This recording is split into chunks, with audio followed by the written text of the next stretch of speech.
Hi viewers, welcome to BS talk show. నేను మీ బుర్రా శ్రీనివాస్.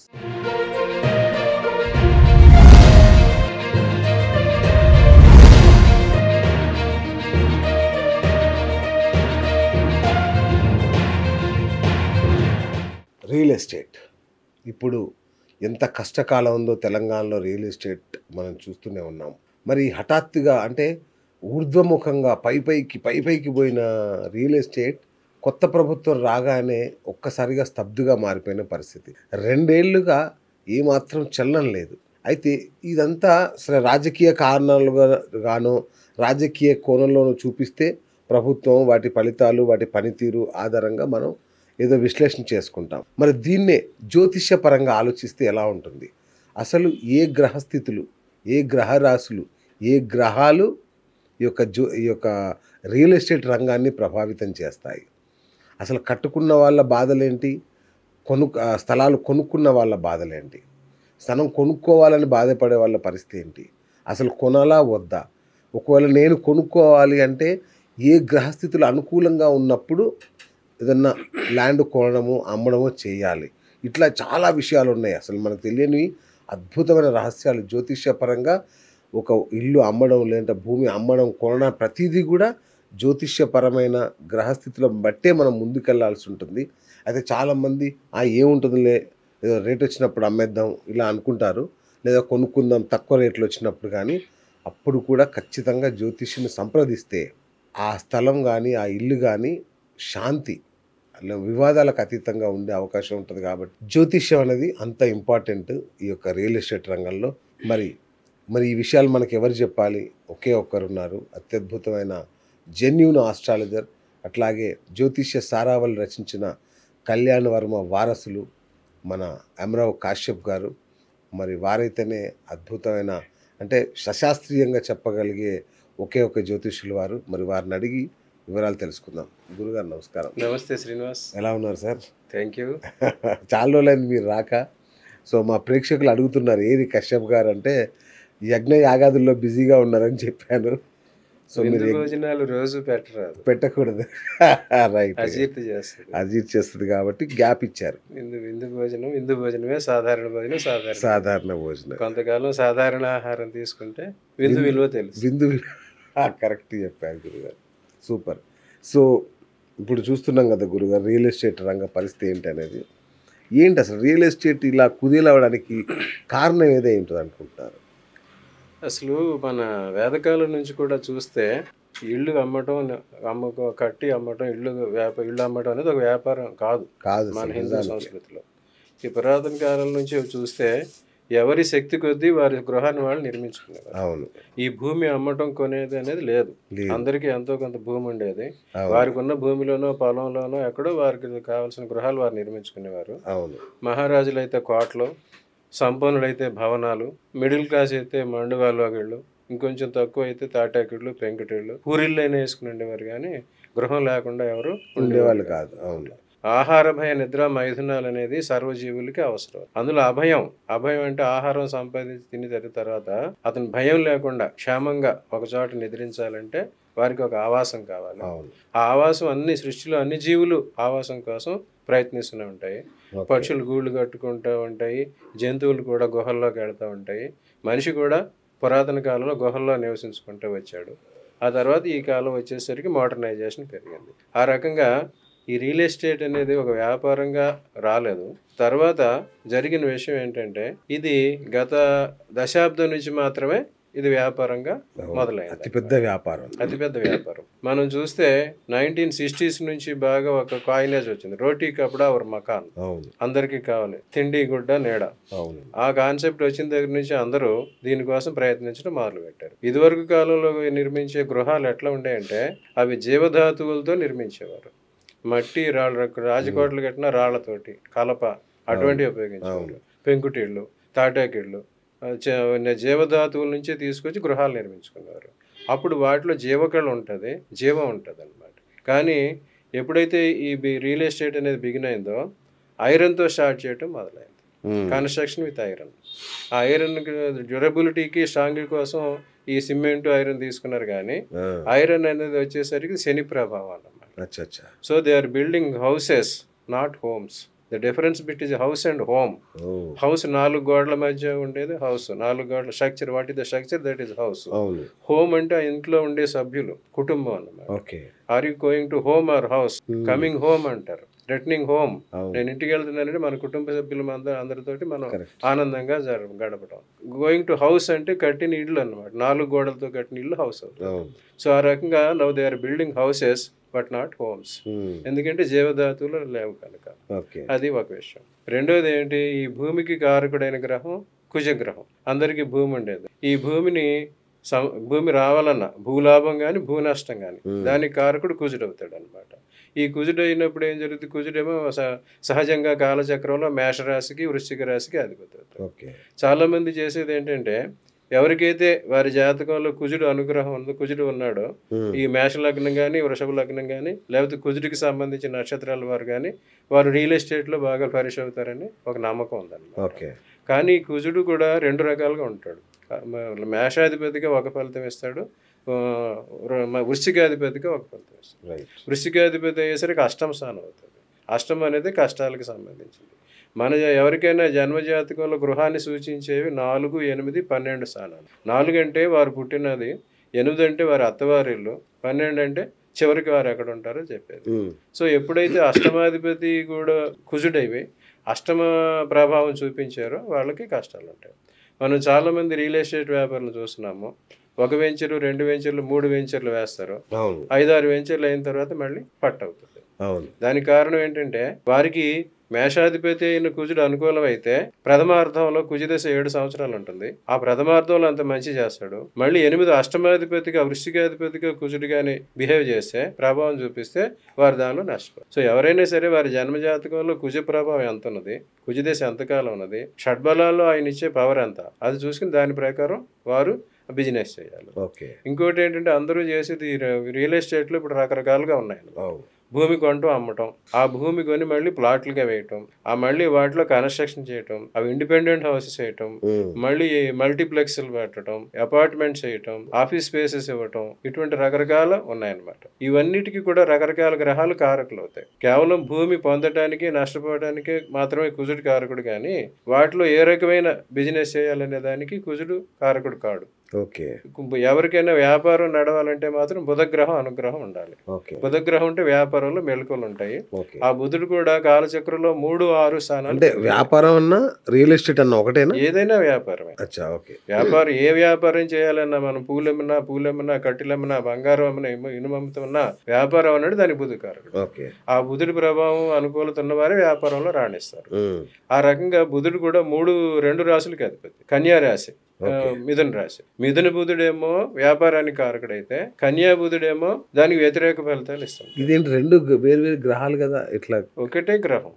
ప్రతిలో మన కాలచక్రంలో ఎక్సెప్ట్ సూర్యుడు, చంద్రుడు, మిగతా వారందరికి 2 రాశుల మీద ఆధిపత్యం ఉంటుంది. కుజుడికేమో మేషం, వృశ్చికం, శుక్రుడికి వచ్చేసరికి వృషభం, తుల, బుధుడికి వచ్చేసరికి మిథునం, కన్య, కర్కాటకం చంద్రుడు, సింహం సూర్యుడు, గురువు వచ్చి మీనం, ధనుసు, శని వచ్చి మళ్ళీ మకరం, కుంభం. వీరన్నీ డ్యూయల్ మైండెడ్ తో ఉంటారన్నమాట. కుజుడు, శుక్రుడు, బుధుడు కూడా కొంతకాలం మంచి, కొంతకాలం చెడు చేస్తారు. ఆ కాలచక్రంలో వారు 1, 2, 3 అధిపతులైన బుధుడు 3, 6 అధిపతి అయినప్పుడు నేచురల్ గా బ్యాడ్ స్థానాలు. సప్తం 2, 7 స్థానాలు అందరికి వ్యతిరేక స్థానాలు, అష్టమ స్థానం అందరికి వ్యతిరేక స్థానం. అలా ఈ గ్రహాలన్నీ కొంతకాలం శుభఫలితం, కొంతకాలం కష్ట ఫలితం ఇస్తాయి. కానీ శని మాత్రం మకరానికి, కుంభానికి అధిపతి. శని ముందు కష్టపెట్టి చివరికి లాభం ఇస్తాడు. కాలచక్రంలో 10వ స్థానం కర్మస్థానం, 11 లాభస్థానం. ఆ 10, 11 స్థానాలకి అధిపతి శని ఆయన ముందు కష్టపెట్టి మెల్లిమెల్లిగా పైకి తీసుకొచ్చి స్టాండర్డ్ గా ఉంచుతాడు. కానీ మిగతా గ్రహాలు మాత్రం ఇవ్వటం పోవటం అట్లా జరుగుతుంటది. అట్లాగా ఎవరి జాతకంలో అయితే ఈ కుజుడు ప్లస్ బుధుడు అనుగ్రహం ఉంటుందో వారు రియల్ ఎస్టేట్ రంగంలో వ్యాపారానికి వస్తారన్నమాట. ఇప్పుడు భూమి అమ్మి కొనడానికి, అందులో లాభం పొందడానికి కుజుడు కారకుడైతే, ఆ భూమిని తీసి కొంతమంది డెవలప్మెంట్ చేస్తారు, ప్లాట్స్ చేస్తారు. ఆ ప్లాట్స్ చేసిన దాని కారకుడు బుధుడు. ప్లానింగ్ చేసి వాటిని అమ్మేయడానికి. అప్పుడు కుజ బుధుల అనుగ్రహం వారికి ఎంతవరకు ఉంటే దానిలో వాళ్ళు రాణిస్తారు. తర్వాత ఆ ప్లాట్లో హౌసెస్ నిర్మిస్తారు, కన్స్ట్రక్షన్ తీసుకుంటారు. కన్స్ట్రక్షన్ వర్క్కి వచ్చేసరికి మళ్ళీ శని కారకుడు నిర్మాణానికి అన్నమాట. ఎవరి జాతకంలో ఈ ముగ్గురు అనుకూలం ఉందో కన్స్ట్రక్షన్ రంగంలోకి వస్తారు. తర్వాత మళ్ళీ ఈ కన్స్ట్రక్షన్ రంగంలో రకరకాల ఇళ్ళు ఉంటాయి, ఇండిపెండెంట్ హౌసెస్, అపార్ట్మెంట్స్ ఇటువంటి ఉంటాయి. ఇండిపెండెంట్ హౌస్ కారకులు ముగ్గురు అవుతారు. తర్వాత అపార్ట్మెంట్స్ కారకుడు వచ్చి బుధుడు అవుతాడు. మళ్ళీ ఎవరైనా ఇప్పుడు అద్దెళ్లలో ఉన్నవారన్నా అపార్ట్మెంట్స్లో ఉంటున్నారంటే వారికి బుధుడి ప్రభావం ఉంటుంది అన్నమాట. కరెక్టే గురుగారు, ఇన్ని ఉన్నాయి, ఇంత వివరంగా చెప్పారు. ఇప్పుడు ప్రస్తుతం కొన్న వాళ్ళు ఏడుస్తూనే ఉన్నారు, అమ్మిన వాళ్ళు ఏడుస్తూనే ఉన్నారు. అసలు ఏం జరుగుతుంది రియల్ ఎస్టేట్ లో? అక్కడికే వస్తున్నాం. ఇప్పుడు ఒక్కొక్క గ్రహం ఒక్కొక్క ప్రభావం చూపిస్తుంది. ఈ దేవాలయాలు, స్కూల్స్, విద్యాలయాలు అటువంటివి నిర్మించడానికి గురువు కారకుడు. ఓకే. ఈ హోటల్స్, ఎంటర్టైన్మెంట్, సినిమా హాల్స్, ఈ బ్యాంకెట్ హాల్స్, పెళ్లి కళ్యాణ మండపాలు, అటువంటి వాటి శుక్రుడు కారకుడు. ఓకే. తర్వాత పెద్ద పెద్ద డ్యామ్స్, ఇప్పుడు హై రైజ్ బిల్డింగ్స్ నిర్మిస్తున్నారు, వాటికి శని కారకుడు, లాంగెస్ట్. సరే, ఇవన్నీ పెంచాలన్నా తొంచాలన్నా రాహుకేతులు ఎప్పుడు రెడీగా ఉంటారు. ఓకే. ఎవరికైతే రాహులు కేతులు అనుకూలంగా వారు అందులో పరీక్ష అవుతారు, లేకపోతే వారు దానిలో ఇబ్బందులు పడతారు. ఆ రకంగా ఎవరి జన్మ జాతకంలో ఏ గ్రహాల ప్రభావం ఉన్నది. కేవలం కుజుడు ఒక్కడే బాగున్నాడు రియల్ ఎస్టేట్కి వెళ్ళిపోదాం అంటే అనేది సరిపోదు. ఈ రకంగా ఏ గ్రహం వారికి అనుకూలంగా ఉన్నది చూసుకుని దాని ప్రకారం వాళ్ళ వ్యాపార రంగంలోకి వెళ్తే వారికి అనుకూలిస్తుంది. సో ఇప్పుడు ఏదన్నా ఒక నగరం, దాని రియల్ ఎస్టేట్ రంగం, ఆ నగరాన్ని స్థాపించిన సమయం ప్రభావితం చేస్తుందంటారా? ప్రతిదానికి ముహూర్త కాలమే ఉంటుంది. ఓకే. ఇప్పుడు ఇదివరకు గ్రామాలు అనేసరికి 2 రకాలు ఉంటాయి. వాస్తు శాస్త్రం ప్రకారం గ్రామార్వణం అని ఒకటి, గృహార్వణం అని 2 పద్ధతులు ఉంటాయి. ఏదైనా ఒక గ్రామాన్ని నిర్మించినప్పుడు గ్రామానికి ఆర్వణం చూస్తారు, ఆయాలు చూస్తారు, వర్గులు చూస్తారు, వాస్తు చూస్తారు, వాస్తు పురుషుడి పొజిషన్ చూస్తారు అన్నమాట. వాస్తు పురుషుడి పొజిషన్ చూసి ఆ భూమిని 3 రకాలుగా పరిశీలించాలి. ప్రతి భూమికి 3 దోషాలు ఉంటాయి: స్పర్శ దోషం, దృష్టి దోషం, శల్య దోషం, భూగర్భజనిత దోషం. ఈ దోషాలు పరిశీలించాలి. స్పర్శ దోషం అంటే ఒక భూమి నుంచి ఎటువంటి వాయువులు వస్తున్నాయి, ఎటువైపు నుంచి గాలులు వస్తున్నాయి, నైరుతి వైపు వస్తున్నాయి, ఆగ్నేయం నుంచి వస్తున్నాయి, ఈశాన్యం నుంచి వస్తున్నాయి, దక్షిణం నుంచి వస్తున్నాయి, ఈ రకంగా అష్టదిక్కుల నుంచి ఎటువంటి వాయువులు వస్తున్నాయి చూడాలి. ఇంకా దృష్టి దోషం అంటే ఆ భూమిని చూసిన వెంటనే ఒక్కొక్కరికి ఒక్కొక్క ఫీలింగ్. ఇప్పుడు చాలా మంది చూస్తాం, మనం వచ్చే దారిలో ఒక ఓపెన్ ప్లేస్ చుట్టూ కాంపౌండ్ వాళ్ళు పెట్టేసి this land belongs to so and so XYZ అని బోర్డు పెడతాం. వెంటనే చూసిన వాడికి ఎంత ప్రైమ్ ల్యాండ్ ఇటువంటిది ఎట్లా సంపాదించాడరా, వీడు ఎట్లా కొట్టేసాడరా, ఇది మనం తీసుకుంటే బాగుంటుంది, వీడు అమ్ముతాడా అమ్మడా, ఎలా వచ్చింది వీడికి అని వెంటనే వాళ్ళ మైండ్. వారు ఏదో సెక్యూరిటీ కోసం అనుకుంటున్నారు కానీ అక్కడ పేరు కనిపించారు, అబ్బా వీడు కొట్టేశాడా, వీడు పలానా వాడా, ఏ పార్టీ వాడు, ఈ రకమైన ఆలోచన వస్తాయి. ఆ దోషం. ఇంకా భూమిలో శల్య దోషం అన్నమాట. ఆ భూగర్భంలో ఎటువంటి నిక్షేపాలు ఉన్నాయి, నిధి నిక్షేపాలు అంటారు, అలాగే ఇవి శల్యధాతులు, కాష్టధాతులు అని కూడా ఉంటాయి. అవి ఉన్నప్పుడు కూడా ఆ భూమికి సంబంధించిన దోషాలు. ఇదివరకు యాక్చువల్గా చేయాలంటే, గృహం నిర్మించాలంటే 100 అంగుళాల వరకు భూమిని తవ్వాలి, 8.5 feet, 100 అంగుళాల లోపు భూమిని తవ్వి ఆ మట్టి అంతా తీసేసి అటువంటి చోట ఎటువంటి దోషాలు లేవని తెలుసుకున్న తర్వాత అక్కడ నిర్మాణం చేపట్టాలి. ఇటువంటి జాగ్రత్తలు భూమి పరంగా తీసుకోవాల్సినవి ఉంటాయి. ఆ రకమైన జాగ్రత్తలు తీసుకోవటం ఒకటి.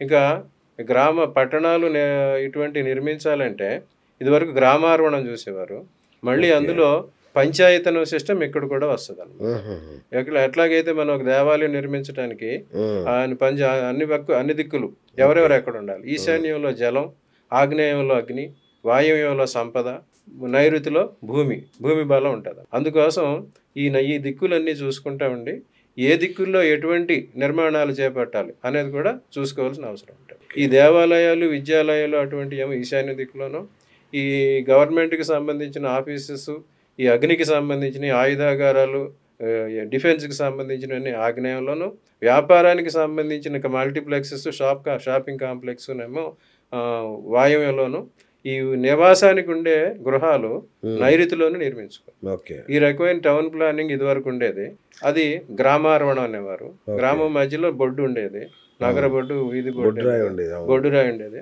అప్పుడు అందరికి దానికి వల్ల వచ్చే శుభాలు వచ్చేవన్నమాట. సో బొడ్రాయి అంటే ఇక ఊరికి మధ్యలో అన్నట్టు, మధ్యలో గర్భం అన్నమాట. ఆ ఊరికి గర్భం, ఆ గర్భం చుట్టూ వేయాలంటే అలాంటి పరిస్థితి. ఇప్పుడు అదే పరిస్థితి ఇప్పుడు టౌన్షిప్స్ చేస్తున్నారు. Largest towns 50 acres 100 acre township చేస్తున్నారు. ఆ చేసినప్పుడు వాటిలో కూడా ఇటువంటి ఫాలో అవ్వాలి. ఒక టౌన్షిప్ వేసి ఒక 100 plots డివైడ్ చేశారు. చేసినప్పుడు వీళ్ళు ఏం చేస్తారు, జనరల్ గా వాస్తు అనగానే వీళ్ళు స్థలం ఆకారం చూసుకుంటారు, దీర్ఘ చతురస్రాకారం, చతురస్రాకారం, స్క్వేర్ అటువంటివి చూసుకుంటారు. వాటికి ఆకారాన్ని బట్టి కూడా కొన్ని దోషాలు ఉంటాయి. ఆ దోషాలు ఇప్పుడు వాస్తు ప్రకారం ఎక్కువ మంది ఇలాగా చతురస్రాకారం, దీర్ఘ చతురస్రాకారం వేస్తున్నారు. రెండోది వచ్చేసరికి facing, east face, west face. అవి జనరల్ గా అందరికి సూటబుల్ అవుతాయి.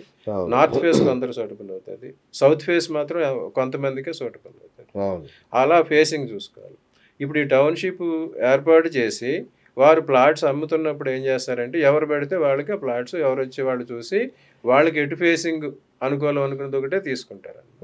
కానీ అక్కడ కూడా ఇటువంటి విషయాలు పాటించాలి. ఇప్పుడు ఈ గ్రామ దేవాలయాలు, స్కూల్స్ అనేవి కానీ అక్కడ నిర్మిస్తే అవేమో ఈశాన్యంలోను, ఈ ఆఫీస్ కాంప్లెక్స్ అయ్యి ఉంటే ఆగ్నేయంలోను, కేవలం రెసిడెన్షియల్ పర్పస్ అయితే నైరుతిలోను, ఈ ప్రతి చోట షాపింగ్ కాంప్లెక్స్ షాప్స్ ఉంటాయి కనుక వాయువులో నిర్మించాలి. తర్వాత అవన్నీ కూడా లేదు ఓన్లీ రెసిడెన్షియల్లే నిర్మించారంటే, ఆ రెసిడెన్షియల్లో కూడా సీనియర్ సిటిజన్స్ పెద్దవాళ్ళకేమో వెస్ట్ సైడ్లోను, సౌత్ సైడ్లోను, చిన్నవాళ్ళు వయసు తక్కువ వాళ్ళకి నార్త్ అండ్ ఈస్ట్ సైడ్లో తీసుకుంటే వారికి ఈ దోషాలు కొంచెం తక్కువ. అట్లాగే ఏదైనా ఒక ప్రదేశానికి ఇక్కడికి వచ్చేసరికి వాస్తు అనేది వాసతీటి, ఇది వాస్తు అనేది ఎక్కడి నుంచి వచ్చిందంటే పంచభూతాల నుంచి వచ్చింది అనమాట. ఆకాశాద్ వాయు, వాయోరగ్ని, అగ్నోరాప, ఆపో భూమి. ఒక శూన్య ప్రదేశంలో పంచభూతాలు విహరిస్తూ ఉంటాయి. ఆ పంచభూతాలకి ఎప్పుడైతే ఒక లిమిట్ ఏర్పడిందో అవి అక్కడ కన్ఫైన్ అయిపోయి ఉంటాయి. అప్పుడు వాటికి తగినంత స్థానం వాటికి వచ్చిందా, ఏ స్థానం వచ్చింది? పంచాయతనం ప్రకారం ఈశాన్యంలో జలం ఉండాలి, ఆగ్నేయంలో అగ్నుడు అందరూ చెప్పారు. అట్లాగే దీని వాసులో కూడా ఏ రకంగా చెప్తారంటే, ఈశాన్యం గుంట, ఆగ్నేయం మంట, నైరుతి పెంట, వాయువ్యం పంట, ఈ రకంగా సింప్లిఫై చేశారు. కానీ ఈ రకమైన పరిస్థితి మనిషిలోనూ ఉంటుంది, ఆ భూమిలో ఒక స్థానంలో కూడా ఉంటుంది. మనిషిలోనే పంచభౌతికమైన శరీరం మనిషిలో ఉంటుంది. ఆ మనిషి ఒక లిమిట్ ఏర్పడేసరికి అది అంచులాగా అంబరం అంటారు. దిగంబరం అంటే దిక్కులే అంబరంగా గలవాడు. ఎప్పుడైతే పంచభూతాలన్నీ ఒక ఆకారంలోకి వచ్చినావో, ఆ ఆకారం వచ్చేసరికి వానిలో ఎక్కువ ఏ తత్వం ఉంది, జలతత్వం, భూతత్వం, అగ్నితత్వం, వాటిని బట్టి రాసులు బట్టి ఉంటుంది. అదే రకంగా ఒక గృహానికి ఎక్కడైతే మన భూమికి మనం కొంత లిమిట్ ఏర్పాటు చేసి హద్దులు ఏర్పాటు చేసామో, ఆ హద్దుల్లో ఈ పంచభూత తత్వాలు ఉంటాయి. అప్పుడు వారికి ఎటుపైకి ఎంత ఉన్నాయి అనేది చూసుకోవాలి. అలాగే వీరి జన్మజాతకం ప్రకారం కూడా వారిది ఏ తత్వం అనేది చూసుకుని ఆ తత్వానికి సంబంధించిన ప్రదేశంలో వాళ్ళు గృహం నిర్మించుకుంటే వారికి కూడా బాగుంటుంది. పాప దృష్టి, శుభ దృష్టి అనేవి ఉంటాయి కదా, ఇవి కూడా రియల్ ఎస్టేట్ను ప్రభావితం చేస్తాయా? దృష్టి దోషం రియల్ ఎస్టేట్ ముందు ప్రభావితం చేసేది ఇవి. ఇప్పుడు ప్రతి చోట ఎవరైనా ఒకటి మంచిది కట్టుకున్నారు అనగానే అందరి దృష్టి పడుతుంది. అందులో పాజిటివ్ అండ్ నెగిటివ్ రెండు ఉంటాయి అన్నమాట. అట్లే ఇలా ఇంత గొప్పగా వీడు పెరిగిపోయాడు అని అసూయపరమైన దృష్టి ఉంటుంది. అరే వీళ్ళు బాగానే కట్టుకున్నారు, వీళ్ళకి మనం కూడా ఉండాలని ఎంకరేజింగ్ దృష్టి ఉంటుంది. ఈ రెండు రకాల దృష్టిలు ఎప్పటి నుంచో ఉన్నాయి. దానికి అది కూడా ఇక్కడ వర్క్ చేస్తుంది. ఇంకోటి ఏంటంటే ఈ టౌన్ ప్లానింగ్ అటువంటి చోట్ల ఏ ప్రదేశంలో ఎటువంటి గృహాలు, ఎటువంటి నిర్మాణాలు చేయాలి అనేది కూడా ఎక్కువ ప్రభావితం చూపిస్తుంది. ఇప్పుడు మనం హైదరాబాద్లోనే చూసుకుంటే, మనం గచ్చిబౌలి, దుర్గం చెరువు ఎక్కడికి వెళ్తే చాలా high rise buildings, multiplexes, shopping, office space for lease or rent అని చెప్పి 10,000 SFT, 20,000 SFT ఫ్లోర్స్ ఉంటున్నాయి. ఈ ఆఫీస్ స్పేస్కి కారకుడు సూర్యుడు. ఎవరి జాతకంలో అయితే ఆ బిల్డర్స్ ఉంటారు, ఆ బిల్డర్స్ వారి జాతకంలో భూమి ఇచ్చేవాడు కుజుడు, బిల్డింగ్ ఇచ్చేవారు మనం రకరకాల చెప్పాము. వాటితో పాటు అతనికి సూర్యుడు అనుకూలంగా ఉన్నాడంటే వారు ఆఫీస్ కాంప్లెక్స్ నిర్మిస్తే వారికి ఉపయోగిస్తారు. అట్లా అపార్ట్మెంట్స్ ఇటువంటి నిర్మించాలంటే బుధుడు అనుకూలంగా ఉంది. తర్వాత ఈ చంద్రుడు వచ్చేసరికి రిసార్ట్స్ అన్నమాట. జలం ఉండే ప్రదేశస్, రిసార్ట్స్, అందమైన పొదరిళ్ళు, అటువంటి వాటికి చంద్రుడు కారకుడు. ఇప్పుడు చాలా మంది ఇప్పుడు మోకిలా ఉంది, మోకిలాలో అందరూ విల్లాస్ కట్టారు. ఆ విల్లాసి కారకుడేమో శుక్రుడు. ఇకపోతే గవర్నమెంట్కి సంబంధించిన బిల్డింగ్స్ అటువంటి వాటిలో ఈ పోలీస్ స్టేషన్స్, డిఫెన్స్కి సంబంధించినవి, ఈ పెట్రోల్ సంబంధించిన స్టాండ్స్, ఈ గ్యాస్ స్టేషన్స్, పెట్రోల్ బంక్స్, అటువంటి వాటి కుజుడు కారకుడు. అలాగే ఈ దేవాలయాలు వాటికి గురువు కారకుడు, విద్యాలయాలు గురువు కారకుడు అవుతాడు. శుక్రుడు వచ్చేసరికి hotels, entertainment place, cinema halls, అటువంటి వాటికి కారకుడు అవుతాడు. ఈ శని వచ్చేసరికి జీర్ణ గృహాలు, రిఫర్బిషన్, పాత ఇళ్ళు కొని అమ్మటం అటువంటి కారకుడు. సో వీరికి ఎవరైతే బిల్డర్స్ ఉంటారో వారి జన్మజాతకంలో ఈ కుజుడు బుధుడితో పాటు ఏ గ్రహం వారికి అనుకూలం, అలా చేసి వారు దాని ప్రకారం ఆ రకమైన గృహాలు నిర్మాణాలు చేస్తే వారికి లాభిస్తుంది. ఇప్పుడంతా మోకిల అనేదేమో రెయిన్ ఇన్ఫెస్టెడ్ ఏరియా, వాటర్ అక్కడ చేరిపోతాయి. ఆ వాటర్ చేరినప్పుడు అందరం చూసే మోకిల మూలిగిపోయింది. అక్కడ కట్టిన ఈ విల్లాస్ వచ్చి 7 crores 8 crores అన్నాయి, ఇప్పుడు 4 crores వచ్చినాయి. అక్కడ రిసార్ట్స్ నిర్మిస్తే బాగుంటుంది. అది వాటర్ ఇన్లండేటెడ్ ప్లేస్ కనుక, చంద్రుడికి సంబంధించింది కనుక అక్కడ రిసార్ట్స్ నిర్మించుకోవాలి. శుక్రుడికి సంబంధించిన స్థానంలో విల్లాస్ నిర్మించుకోవాలి. అట్లాగా ఎక్కడెక్కడ ఏ స్థలంలో ఎలాంటి నిర్మాణాలు చేయాలి అనేది చూసుకుని దాని ప్రకారం వారు నిర్మాణాలు చేసుకుంటే ఇటువంటి పరిస్థితులు రావు. కానీ ఇవన్నీ చూడకుండా చేయటం వల్ల ఇలాంటి పరిస్థితులు కూడా వస్తాయి. గురించి గ్రహ సంచారం కూడా ప్రభావితం చేస్తారు రియల్ ఎస్టేట్ని, అంటే గ్రహాలు ఎప్పటికప్పుడు మారుతుంటాయి కదా, గోచారం ప్రకారం గ్రహాలు మారుతూ ఉంటాయి. అప్పుడు రియల్ ఎస్టేట్కి మెయిన్ బిజినెస్కి కారకుడు, మెయిన్ భూమి కారకుడు కుజుడు. గత 2 సంవత్సరాల కుజుడు 6 నెలల నుంచి కుజుడు కర్కాటకంలో నీచులో ఉన్నాడు, ఆయన ప్రభావం లేదు. అట్లాగే వ్యాపారానికి కారకుడైన బుధుడు, ఆయన ప్రభావం లేదు. ఈ రెండింటి మీద తిరిగి అల్టిమేట్ గా వచ్చి the bottom line is the profit or money. ఆ డబ్బుకి ధనకారకుడేమో గురువు, ఆ గురువు ప్రభావం కూడా ఉండాలి. ఈ రకంగా కుజ బుధ గురు గ్రహాలు 3 అనుకూలం ఉన్న సమయంలో ఈ వ్యాపారాలు ఫ్లరిష్ అవుతాయి. అప్పుడు వీరు చూస్తారు. రైట్. సో హైదరాబాద్ యొక్క జాతకం ఎట్లా ఉంది రియల్ ఎస్టేట్ పరంగా? హైదరాబాద్ అనేది రాజభూమి, దీనికి ఎప్పుడు లైఫ్ ఉంటుంది. ఓకే. టెంపరీగా మధ్యలో ఎట్లా వస్తాయి, అట్లాగే ఈ రకంగా ఎక్కడ ఏ ప్రదేశంలో ఎటువంటి నిర్మాణాలు చేయాలనేది చేసుకోకుండా నిర్మాణాలు చేయటం వల్ల ఇటువంటి పరిస్థితి వచ్చింది. ఇప్పటికైనా వారి జన్మజాతకాలు బిల్డర్స్ ఉంటారు, ఆ బిల్డర్స్ ఎవరో వారి జన్మజాతకం పరిశీలించుకోవాలి. ఒక ఆయన ఉన్నాడు, ఈ ఆఫీస్ స్పేస్ నిర్మించాడు గచ్చిబౌలిలో, ఆయనకు అనుకూలం కాదు. అప్పుడు వాళ్ళ కుటుంబంలో ఎవరికి ఉన్నది, లేదా వాళ్ళ పార్ట్నర్స్ లో ఎవరికి ఉన్నది, అది వాళ్ళ పేరు మీద పెట్టుకుంటే ఉపయోగిస్తుంది. అట్లాగే ఎవరి పేరుకి శుక్రుడు అనుకూలంగా ఉన్నాడు విల్లాస్ నిర్మించుకోండి, చంద్రుడు అనుకూలంగా ఉన్నాడు రిసార్ట్స్ నిర్మించుకోండి. ఈ రకంగా వారి పార్ట్నర్స్ లో కానీ కుటుంబంలో కానీ ఎవరైతే ఉన్నారో వాళ్ళ పేరుకి అవి మార్చుకుని వాళ్ళ ద్వారా వ్యాపారం చేసుకుంటే వారి వ్యాపారం కూడా అభివృద్ధి. మరి ఇప్పుడు ప్రస్తుతం హైదరాబాద్ రియల్ ఎస్టేట్ ఇలా ఉండడానికి కారణం ఏమన్నా రీజన్స్ ఉన్నాయా, గ్రహాలకు సంబంధించి కానీ జ్యోతిష్యానికి సంబంధించి? గత 6 సంవత్సరాల నుంచి మనం చూసాము, మెయిన్ వ్యాపారానికి కారకులైన గ్రహాలు అనుకూల స్థితిలో లేవు.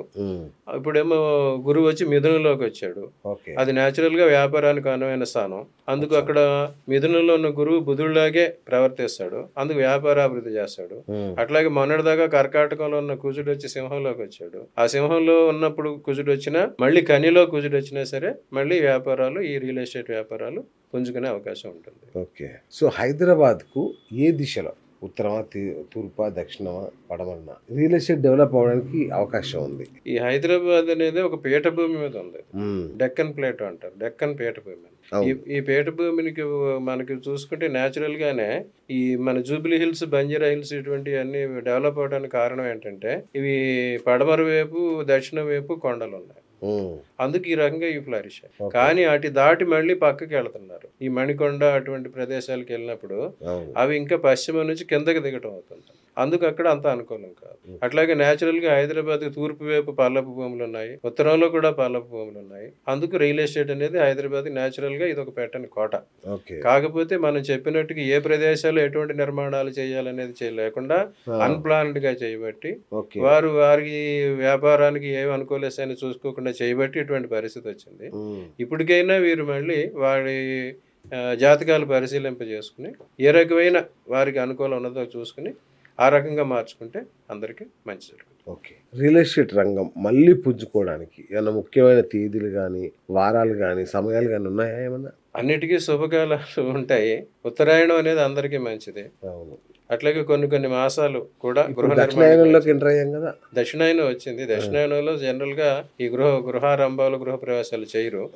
అట్లాగనే భాద్రపద మాసం పితృపక్ష కాలం అంటారు, అక్కడ కూడా గృహారంభాలు గృహ ప్రవేశాలు ఉండవు.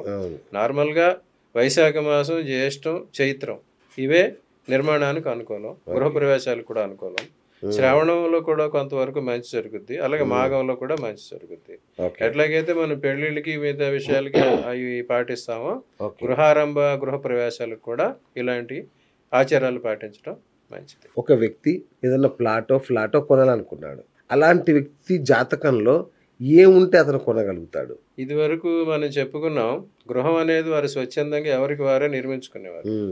ఒకళ్ళు ఒక జంట పెళ్ళయిన తర్వాత గృహస్థుడు అయ్యాడు అంటారు, కానీ పెళ్ళయిన తర్వాత వాడు గృహం నిర్మించుకుంటేనే గృహస్థుడు. పక్షులు కూడా పక్షులు కలిసి జంట కట్టిన తర్వాత ఒక గూడు కట్టుకుంటాయి.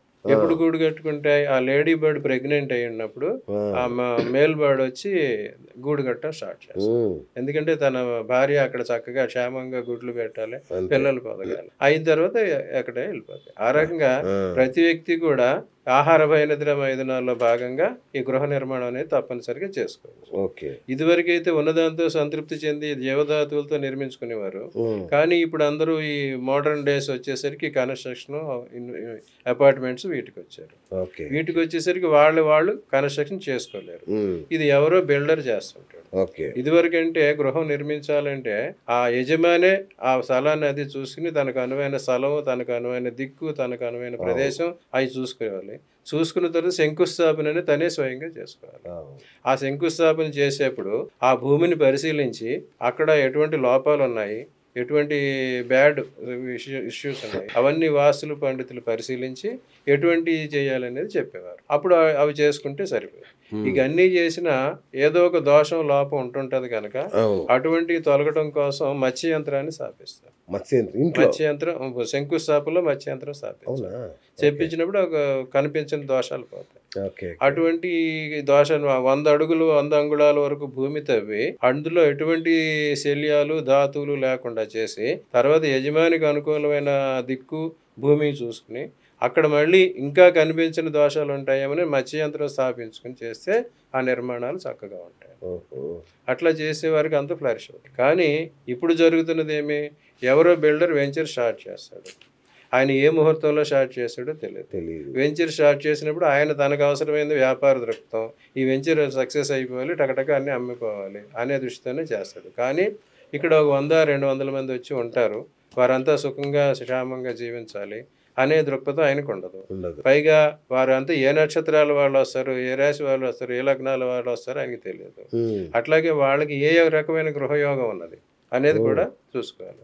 ఏ మనిషికన్నా గృహం వారి జన్మజాతకంలో 4వ స్థానం, గృహాన్ని ఇచ్చే గురువు, చంద్రుడు, బుధుడు ఇలాంటి గ్రహాలు అనుకూలంగా ఉన్నాయంటే వారి గృహయోగం బట్టి చెప్తారు. అట్లాగే ఇప్పుడు అందరూ మినిమం ఎమ్యూనిటీ, ఇది నిత్యావసరం అయిపోయింది ఇల్లు అనేది. ఆ నిత్యావసరం అయిపోయేసరికి ఇప్పుడు శని పాలనలోకి వచ్చేసరికి ఈ ఈఎంఐలతోటి గృహ నిర్మాణం స్టార్ట్ చేయడం మొదలైంది. ఈఎంఐలు మొదలైనంటే దానికి శని కారకుడు. అట్లాగే ఎవరి జాతకంలోనైనా వారికి శని అనుకూలుడైతే వారు ఈఎంఐలు పెట్టి ఆ లోన్స్ తీసుకుని ఇల్లు కట్టుకున్నా కొనుక్కున్నా అవి క్లియర్ అయిపోతాయి. కానీ ఎవరి జాతకంలో వారికి శని అనుకూలుడు కాదో వాళ్ళు ఈఎంఐలు చెల్లించలేక ఇబ్బందులు పడతారు.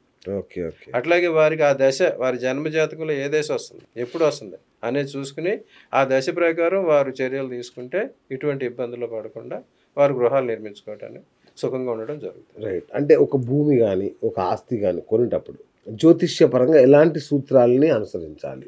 ముందు ఆ బిల్డర్ ఏ రోజున అది స్టార్ట్ చేశాడు, ఆ భూమి పూజ తెలుసుకోవాలి. ఆయన ఏ ముహూర్తంలో స్టార్ట్ చేశాడు, ఆ ముహూర్తం వీరికి అనుకూలమా కాదు. అట్లా కూడా ఉంటుందా? తర్వాత నెక్స్ట్ స్టేజ్ వచ్చేసరికి రిజిస్ట్రేషన్. వీళ్ళ పేరుకు రావాలి. ఆ రిజిస్ట్రేషన్ చేసినప్పుడు అందరం చూస్తుంటాం, మార్నింగ్ అందరూ పోయి రిజిస్ట్రేషన్ ఆఫీసులో కూర్చుంటే ఆ సాయంత్రం వరకు ఎప్పుడు సంతకాలు అవుతాయో కూడా ఎవరికి తెలియదు. ఆ అధికారి ఏ సమయంలో సంతకం పెట్టాడు, రాహుకాలంలో పెట్టాడా, వీరికి వ్యతిరేక గ్రహం హోరాలో పెట్టాడు, వీరికి గురువు అనుకూలం అవి కూడా చూసుకో. శనిహోరం ఉంటుంది, వీరి గృహాల అసలు సంతకం అయితే వీళ్ళకి ఉపయోగిస్తారు. ఆయన శనిహోరాల్లో పెట్టాడంటే, ఆయన రాహుహోరాల్లో పెట్టాడంటే ఇటువంటివి కూడా ఫలితాలు. ఇవన్నీ చూసుకున్న తర్వాతనే రావాలి. సరే, ఈ రకంగా ఎవరైతే ఇళ్ళు ఈ రకంగా కొనుక్కున్నారో ఈ శని ప్రభావం వల్ల వారి శనికి అనుకూలం అయితే ఈఎంఐలో క్లియర్ అయిపోతే లేదా వారు ఇబ్బందులు పడతారు. ఈ తర్వాత ఏమిటి, ఆ బిల్డర్ కట్టిన తర్వాత ఎంతకాలానికి ఆ గృహం పూర్తయింది, వీరు ఎప్పుడు తీసుకుంటున్నారు అది కూడా చూసుకోవాలి. చాలా మంది ఏం చేస్తారు, ఈ గృహ ప్రవేశానికి సరైన ముహూర్తాలు అవి చూసుకుంటారు, వారికి అనుకూలమైన ముహూర్తం ఏదో చూసుకుంటారు, వెళతారు. అక్కడ ఏదో ఆ రోజు సత్యనారాయణ వ్రతం ఏదో చేసుకుంటారు. కానీ అందరూ కూడా గృహ ప్రవేశం జరిగినప్పుడు తప్పనిసరిగా హోమం చేసుకోవాలి. నవగ్రహ హోమం చేసుకోవాలి. వాస్తు పాశుపతం అని ఉంటుంది, అది కూడా చేసుకోవాలి. ఆ బిల్డర్ నిర్మించిన సమయం వారికి కానీ వీరికి అనుకూలం కాకపోతే ఆ ముహూర్త దోషాలు వీరికి వస్తాయి. ఆ ముహూర్త దోష నివారణకి చేసుకో. ఇవన్నిటికీ మించి ఎవరికి ఈ కాలంలో ఇటువంటి చాలా వరకు చేస్తున్నారు. భూమి పూజ అంటారు. ఆ భూమి పూజకి ఎవరో పొలిటీషియన్ లేకపోతే సినిమా స్టార్ ను తీసుకొచ్చి చేస్తారు. వారి జాతకం ఎట్లా ఉన్నది, వారి చేతులు ఎటువంటి వాళ్ళు రావాలన్నా కూడా జాతకం చెక్ చేయాలి. వారి చేతి చేసారంటే మరి వారి వీళ్ళకి అనుకూలమా కాదా? మీకు ప్రత్యక్తారో నైదంతారో విపత్తారో అయిన వాళ్ళు నిర్మించారు, స్టార్ట్ చేశారంటే that will give you bad effect. ఇన్ని ఉంటాయి అందులో. కానీ బిజినెస్ అనేసరికి అమ్మేస్తారు, చూసుకోరు. సో ఇటువంటివన్నీ విజిబుల్ దోషాలు. ఇవి కాకుండా విజిబుల్ గా లేని దోషాలు ఉంటాయి. చాలా మంది ఏం చేస్తారు, గృహ నిర్మాణం చేసేప్పుడు అక్కడ రకరకాల ఈ భూమి మీద తవ్వినప్పుడు ఆ శల్యాలు కొన్ని అక్కడ ఉండిపోతాయి. శల్య దోషాలు అంటారు. ఏ ఆవరణలోనైనా ఈ ఇదివరకు కాలం నుంచి మనం చూసుకుంటే ఏనుగు సంబంధించిన అవశేషాలు, ఏనుగు అమ్మిక అస్థికలు కానీ అక్కడ ఉన్నాయంటే అక్కడేమో వారికి నష్టాలు జరుగుతాయి, కీళ్ళ నొప్పులు, ఆరోగ్యపరమైన ఇబ్బందులు. అశ్వాలు, గుర్రాలకి సంబంధించిన భూమికలు అస్థికలు అక్కడ ఉండిపోయినాయి అంటే వారికి వ్యాపార నష్టం జరుగుతుంది. ఈ గొర్రెలు మేకలు అటువంటి వాటికి సంబంధించిన అస్థికలు ఉన్నాయంటే ధనహాని జరుగుతుంది. ఆ తర్వాత ఈ కుక్కలు సునకములు అటువంటికి సంబంధించిన అస్థికలు ఉన్నాయంటే వారు ఇరుగు పొరుగులు కొట్లాడుకుంటూ ఉంటారు. ఇప్పుడు వాళ్ళ గొడవలు అవుతా ఉంటాయి. కుక్కలు కొట్టుకున్నట్టు కొట్టుకుంటాం.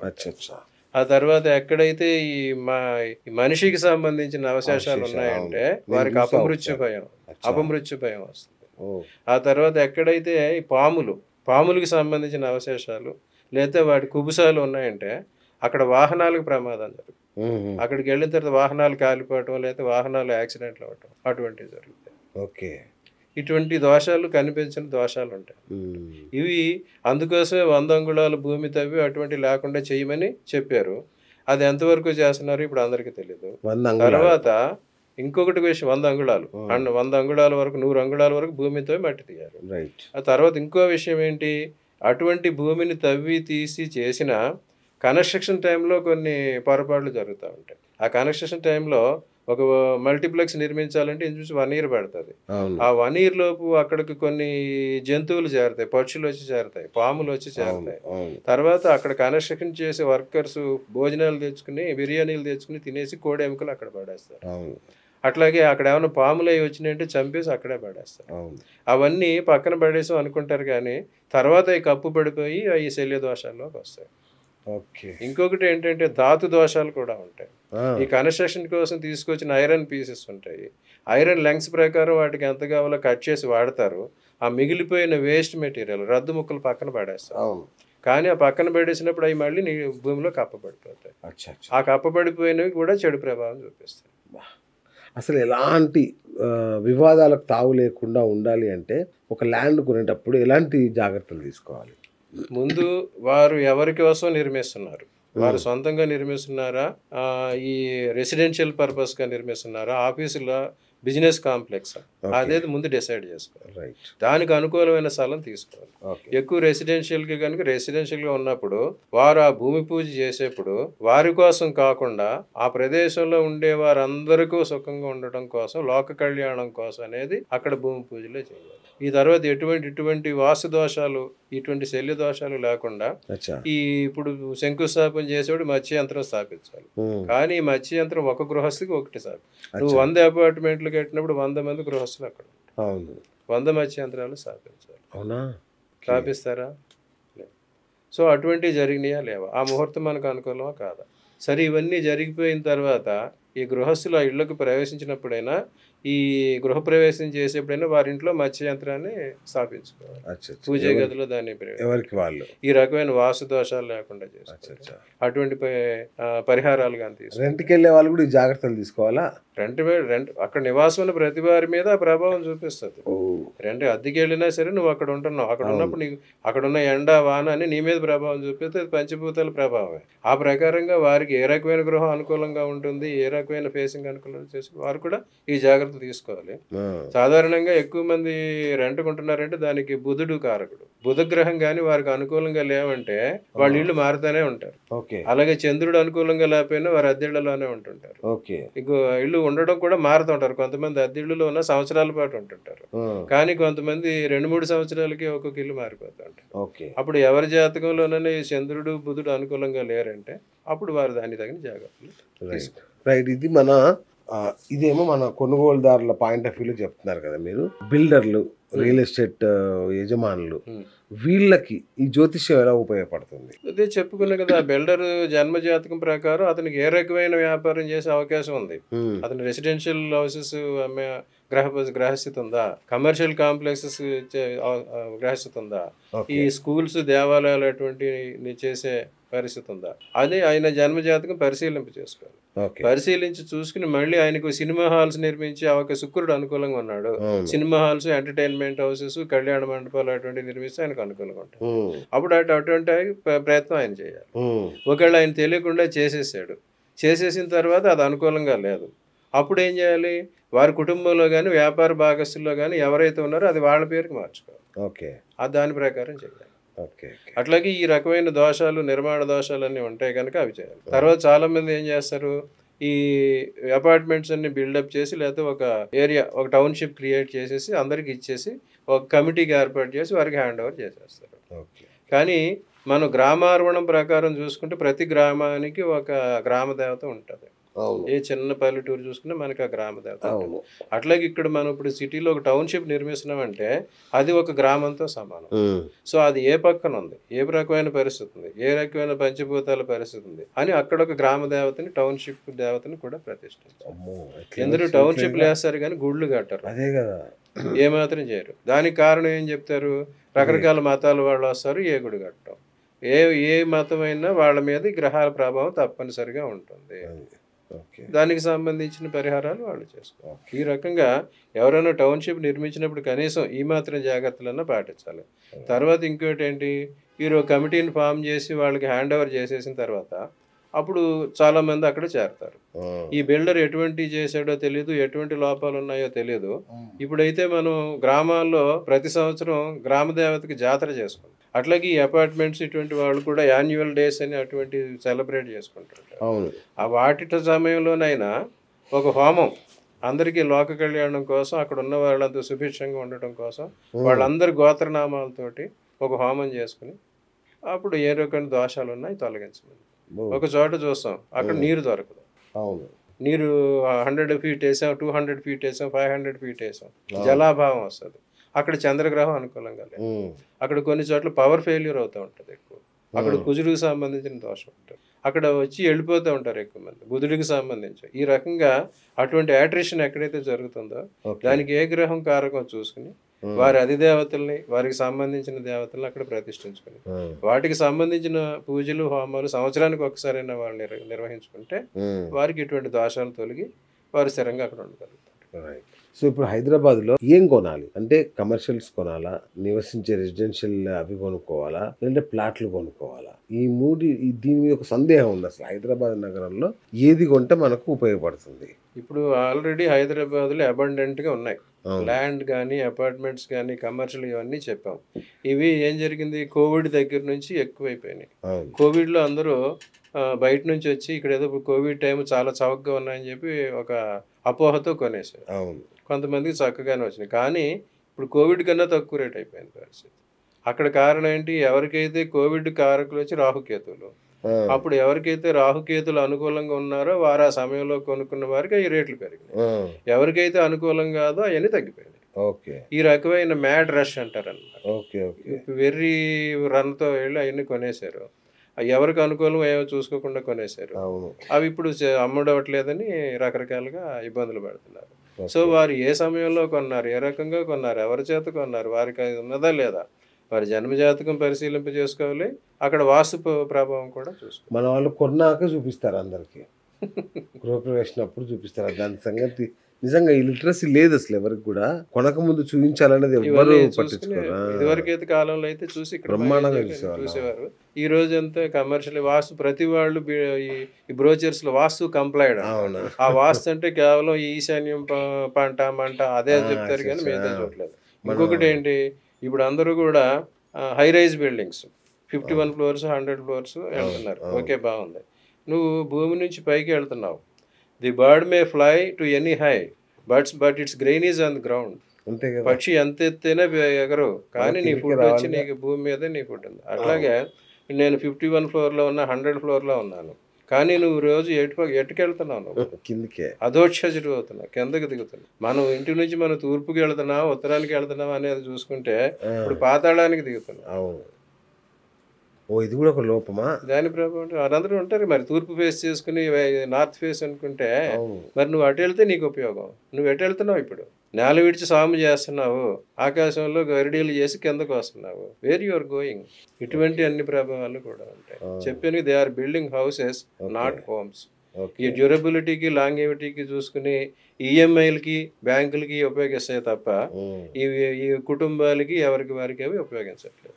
సో ఇప్పటికైనా ఇటువంటి జాగ్రత్తలు తీసుకుని ఎవరెవరికి ఎటువంటి ఉన్నాయి అనేది చూసుకోవాలి. మన హైదరాబాద్ పరిస్థితి చేస్తే అనాథరైజ్డ్గా 5 lakhs అపార్ట్మెంట్స్ కానీ వీళ్ళ బుల్డ్ హౌస్ కానీ వేకెంట్ ఉన్నాయి. ఆథరైజ్డ్గానే 1.5 lakh వరకు ఉన్నాయి. ఇటువంటి మరి ఎప్పటికి అవుతాయి అనేది చూసుకోవాలి. దానికి తగినట్టుగా చర్యలు తీసుకుంటే అందరికీ ఉపయోగం.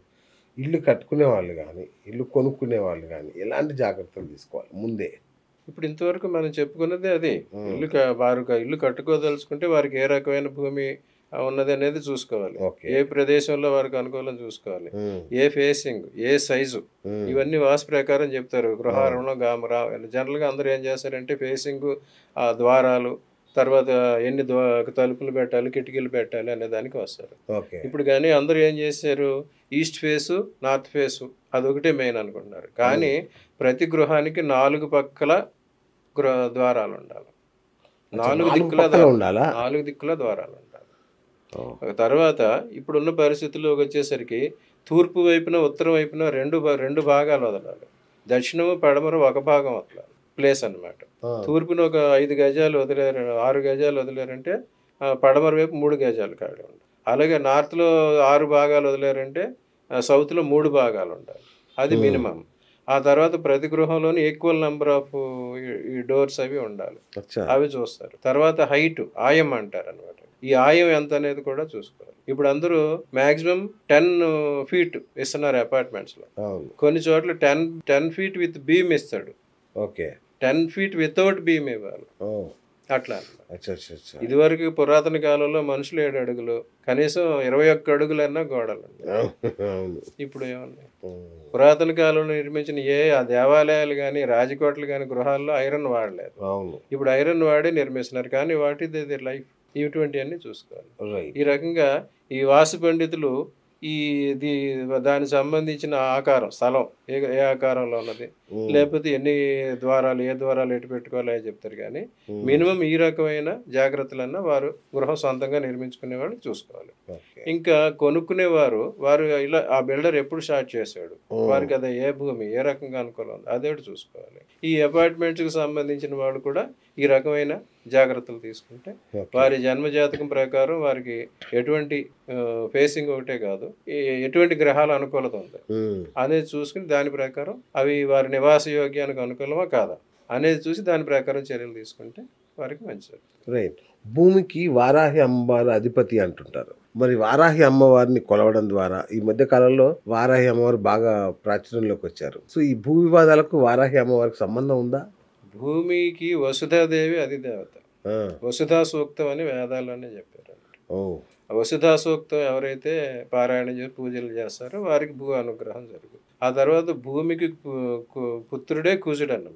సో కుజుడికి సంబంధించిన అనుకూలం ఉంటుంది. ఈ వారాహి అనేది భూమాత, వరాహ రూపుడైన శ్రీ విష్ణు భూమినంతా తేల్చాడు కదా, అట్లాగే వారాహి మాత కూడా అంటారు. ఈ వారాహి మాత అనేసరికి ఈ భూమికి సంబంధించిన ఇటువంటి లోపాలు, దోషాలు ఏమైనా ఉంటే వారాహి మాతను ఆరాధించుకుంటే అవి కొంచెం తగ్గే పరిస్థితి. ఓకే. రైట్. వాస్తు ప్రభావం వ్యక్తుల మీద ఎంత ఉంటుంది, రియల్ ఎస్టేట్ మీద ఎంత ఉంటుంది? ఇంతవరకు మనం చెప్పుకున్నదే అది. పంచాయతనం అనేది పంచభూతాల ప్రభావమే వాస్తు. వాటి ప్రకారం వారికి ఏ తత్వం ఉన్నది, భూతత్వం, వాయుతత్వం, జలతత్వం అనేది మనుషుల మీద ప్రభావం ఉంటుంది. అటువంటిప్పుడు వారికి ఎటువంటి వేరైన గృహం అనుకూలిస్తుంది. వారు భూతత్వం అయితే భూతత్వం గృహం అనుకూలిస్తుంది, వాయుతత్వం వాయుతత్వం, జలతత్వం జలతత్వం. ఇప్పుడు జలతత్వ రాశులు ఉంటాయి, అగ్నితత్వ రాశులు ఉంటాయి. మేషం, సింహం, ధనుస్సు అగ్నితత్వ రాశి. ఆ అగ్నితత్వ రాశులు వ్యక్తులు వెళ్ళి జలతత్వ రాశులు ప్రభావం ఉన్న గృహాల్లో ఉంటే వారికి వ్యతిరేకం జరుగుతుంది. అట్లాగే భూతత్వ రాశులు వాళ్ళు వెళ్ళి జలతత్వంలో రాసినా మునిగిపోవటం. ఓకే. అట్లా అనమాట. అగ్నికి వాయువుకి కంపాటబిలిటీ ఉంటుంది, భూమికి జలానికి కంపాటబిలిటీ ఉంటుంది. అలా వారి వారి తత్వాలు వాళ్ళ రాసులేంటి అటువంటి గమనించుకుని వారికి ఏ రకమైన తత్వం ఉన్నది అనుకూలిస్తుంది అనేది చూసుకోవాలి. అంటే ఈ లెక్కన ఏదైనా కొండని పోయేటప్పుడు కూడా ఆస్ట్రాలజర్ని తీసుకెళ్ళాలి. సిద్ధాంతులు ఇదివరకు తీసుకెళ్లేవారు, వారు చూపించిన తర్వాత వారు క్లియరెన్స్ ఇచ్చిన తర్వాత తీసుకునేవారు. ఇప్పుడు ఏంటంటే వాళ్ళే మేము అన్ని చేసాం అని చెప్పి పలానా సిద్ధాంత సర్టిఫైడ్. ఈ సిద్ధాంతులు ఇప్పుడు వాస్తు శాస్త్రం అనేది కూడా జ్యోతిష్ శాస్త్రంలో ఒక భాగం. జ్యోతిష్యం రావాలంటే ఎవరికైనా మెయిన్ 4 గ్రహాలు అనుకూలత కావాలి. బుధుడు, గురు, శుక్రులు, రాహుకేతువులు. దాంతోపాటు ఎవరి జన్మ జాతకంలోనైనా కుజుడు వారికి అనుకూలం ఉన్నాడంటే వారు వాస్తు పండితులు. అందులో వారు ఏ రేంజ్, వారి కుజుడి ప్రభావం ఎంత ఉన్న దాన్ని బట్టి ఏ మేరకు వారు చెప్పేది అనేది చెప్పారు. అది కూడా చూసుకోవాలి. సరే, ఇప్పుడు వాస్తు అని చెప్పి వాస్తు ఒక్కటే చూస్తే సరిపోదు, గృహవాస్తు, గృహస్థు వాస్తు రెండు చూసుకోవాలి. ఈ గృహస్థుకి ఎటువంటి జన్మజాతకం, అతని జన్మజాతకంలో ఎటువంటి గృహయోగం, ఎటువంటి పరిస్థితి ఉంది, అట్లాగే ఆ గృహానికి ఎటువంటి పరిస్థితి, ఈ రెండు కంపేర్ చేసుకోవాలి. కంపేర్ చేసుకుని ఆ రకంగా వ్యవహరిస్తే వారు తీసుకున్న గృహాల్లో కొంతకాలం ఉంటూ అనుకూలించడం జరుగుతుంది. మరి పరిహారాలు మాట ఏంటి? వీటికి ఏమన్నా పరిహారాలు ఉన్నాయా? పరిహారాలు ఉన్నది మెయిన్ మత్స్యయంత్రం స్థాపించాలి. ఆ మత్స్యయంత్రం ఆ తర్వాత మెయిన్ అసలు ఆ బిల్డర్ స్టార్ట్ చేసిన టైం ఏంటి, ఏ ముహూర్తం, ఆ ముహూర్తాన్ని ఏ గ్రహాలు అనుకూలంగా, ఆ ముహూర్తం సమయం ఈ కొనుక్కునే వారికి అనుకూలమా కాదా, ఆ గ్రహాలు ఏ గ్రహాలు అనుకూలంగా లేవు, అది మెయిన్ చూసుకోవాలి. తర్వాత అది ఏ ప్లేస్ లో నిర్మించారు, ఆ ప్రదేశం వీరికి అనుకూలం కాదు అది చూసుకోవాలి. ఇకపోతే ఈ ఫేసింగ్ అటువంటివన్నీ అందరూ చెప్తున్నారు. కాకపోతే మెయిన్ చెప్పేది ఈ శల్య దోషాలు, ధాతు దోషాలు, భూగర్భంలో ఎంత చేసినా అట్లా ఉండిపోతూ ఉంటాయి. అవి పట్టించుకోరు అందరూ.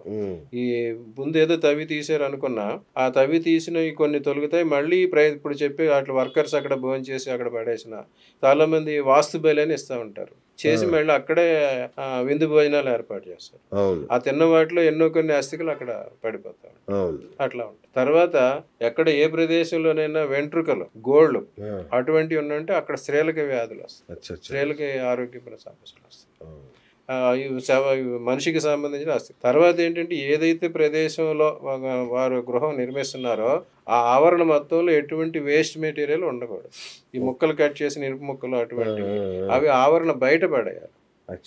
ఆవరణలోనే ఇది రద్దుముక్క పడేస్తారు. తర్వాత ఎవరో చూడు మట్టి కప్పుకుపోతే దాన్ని వదిలేసి ఫ్లోరింగ్ వేస్తారు. అట్లాగే వీళ్ళు భోజనం చేసి పడేసిన బిర్యానీ ఎముకలు అవి అక్కడ పడేస్తే అవి రద్దు. అట్లాగే అక్కడికి వచ్చి పావురాలు అటువంటి గూడు కట్టుకొని చనిపోతాయి, అవి కప్పపడతాయి. అట్లాగే పాములు కొన్ని చంపేసి వదిలేస్తారు. అట్లాగే ఇటువంటి ఏది శల్యవు కానీ ధాతువు కానీ ఆ గృహ ఆవరణలో ఉండరాదు. ఇటువంటి మళ్ళీ కన్స్ట్రక్షన్ అంతా అయిపోయిన తర్వాత ఈ కాంపౌండ్ వాళ్ళు అరౌండ్ ఫ్లోరింగ్ చేసేప్పుడు కూడా మళ్ళీ భూమిని కనీసం 1 అడుగు లోతు 2 అడుగుల లోతైనా తవ్వి అక్కడ ఎటువంటి ఉన్నాయో చూసి అవన్నీ కూడా బయటపడేసి అప్పుడు అవన్నీ ఫిల్అప్ చేసుకుంటే అప్పుడు ఇటువంటి దోషాలు కూడా రావు. ఇంకొకటి గురుగారు, ఈ మధ్య నేను చాలాసార్లు చూసాను, ఈ మధ్య ఎప్పటి నుంచో ఏదైనా సినిమా థియేటర్ ఓపెనింగ్ కానీ అప్పుడు స్టార్టింగ్లో నరబలి చేశారనేది బాగా వినబడుతుంటుంది. అంటే ఏంది నరబలి ఎందుకు చేస్తారు? నరబలి అనేది ఇప్పుడు కాదు, పురాతన కాలంలో చేశారు. ఇప్పుడు ఎక్కడ నరబలి అనేది లేదు గురుగారు, ఈ మధ్య కూడా విన్నాను నేను. అంటే కొన్ని థియేటర్లకి నరబలి చేశారని, సినిమా థియేటర్లు ప్రారంభోత్సవానికి కానీ. అది చాలా తీవ్రమైన చర్య. అది అటువంటి కాలంలో చేయనవసరం లేదు. జనరల్ గా ఏంటంటే వాస్తు బలి మాత్రం చేస్తారు. దానికి రామాయణ కాలం నుంచి దానికి ప్రమాణాలు ఉన్నాయి. శ్రీరాముడు పంచవేటలో ఆశ్రమం నిర్మించుకున్నప్పుడు కూడా వాస్తు పూజ చేశాడు, వాస్తు బలి ఇచ్చాడు అని అన్నది. వాస్తు బలి అంటే ఏమి ఇస్తారు? ఈ జనరల్ గా అప్పుడు మృగం అన్నారు. మృగం అంటే నల్ల దుప్పి, అటువంటి మృగాన్ని బలిచ్చారు రాముడు అని రామాయణంలోనే ఉంది. ఆ తర్వాత వచ్చేసరికి అందరూ జనరల్ గా ఈ పొట్టేళ్ళు అటువంటి వాటిని ఇస్తూ ఉంటారు. అంతవరకు ఒకటే. కానీ ఏదైనా సరే అది చేసినప్పుడు భగవదార్పితం కావాలని. ఎక్కడైనా బలులు ఇచ్చినప్పుడు ఏంటంటే దాని కారణం భగవంతుడికి సమర్పించకుండా దేన్ని చేయలేదు. ఆ చేసేప్పుడు కూడా ఏం చేస్తారు, ఆ జంతువు అయితే ఉందో ఆ జంతువు ఆత్మ, నీ ఆత్మ భగవంతుడిని చేరుగాక, నీ శరీరం మా శరీరంలో చేరుగాక అనే మంత్రం చెప్తారు. ఆ శరీరం, ఆ జంతువు ఆత్మ ఏదైతే ఉందో అది భగవంతుడి చేరుకోవాలి. ఆమె శరీరం మన శరీరంలో కలుస్తుంది, తిన్నవారి శరీరంలో కలుస్తుంది. ఆ తిన్నవారి శరీరం చివరికి భూమిలో కలుస్తుంది, అగ్నికి ఆహుతవుతుంది. సృష్టిలో ప్రతి జీవి ఇంకొక జీవికి ఆహారమే, అల్పజీవి దానికన్నా పైన జీవికి. కానీ మరి మనుషులు ఎందుకు ఇస్తారు అంటే దానికి ఏమన్నా రీజన్ ఉందా? అంటే తంత్రంలో కానీ మంత్రంలో మనిషిలో చెడ్డతనం అనేది లేదు. Ultimate the thing is man అన్నమాట. జంతువునో నరజన్మ దుర్లభం అంటారు. ఉత్కృష్టమైనది నరజన్మ. ఈ అన్ని జీవులు ఇందులోనే ఉంటాయి అన్నమాట. మనిషి తన దీని బయాలజీ ప్రకారం, జువాలజీ ప్రకారం ఎక్కడి నుంచి 64 లక్షల జీవులు అంటారు. అవన్నీ రిపీట్ అవుతాయి అన్నమాట. అన్ని స్టేజ్లు దాటి చివరికి మనిషి చేస్తారు. ఆ మనిషి ప్రకృతిలో కలుస్తారు. అలాగే ఈ రకంగా ఏదో రకంగా ప్రకృతిలో కలవటమే. మనిషి చనిపోయిన తర్వాత 3 రకాల ఇది చేస్తారు. దహనం, ఖననం, జల సమాధి అలా చేస్తారన్నమాట. అవి ఇదివరకు నుంచి ఉన్నాయి. కొన్ని మతాల్లో ఖననం చేస్తారు, భూస్థాపితం చేస్తారు. మన హిందూ మతాలకు దహనం చేస్తారు. ఈ పార్సీలు అటువంటి వాళ్ళు జల సమాధి కూడా చేస్తారు. గుట్టల మీద పెడతారు. అది సౌరం, ఎండకి ఎండిపోవాలి. వాటిని పక్షులు కూడా పక్షులకు ఆహారం. అట్లా కొన్ని బౌద్ధము, జైనం అటువంటి పరిస్థితి కూడా. సో ఈ రకంగా ప్రతి జీవి ఇంకో జీవికి ఆహారమే. అల్టిమేట్ గా జీవి మళ్ళీ భూమిలోనే కలుస్తుంది. ఆ భూమి నుంచి మళ్ళీ తిరిగి కొత్త జీవులు ఉద్భవం అవుతుంటాయి. ఈ రకమైన ప్రక్రియలో శాంతి ప్రకారం ఇలాంటి హోమాలు, ఇది బలులనే అన్నారు.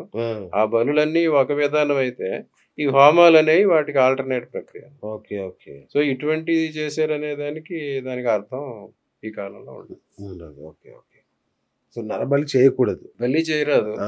కాకపోతే ఇప్పుడు ఆహారం కోసం ఈ పొట్టేళ్ళు అటువంటి వాటి లైఫ్ స్టాక్ ని ఇస్తున్నారు.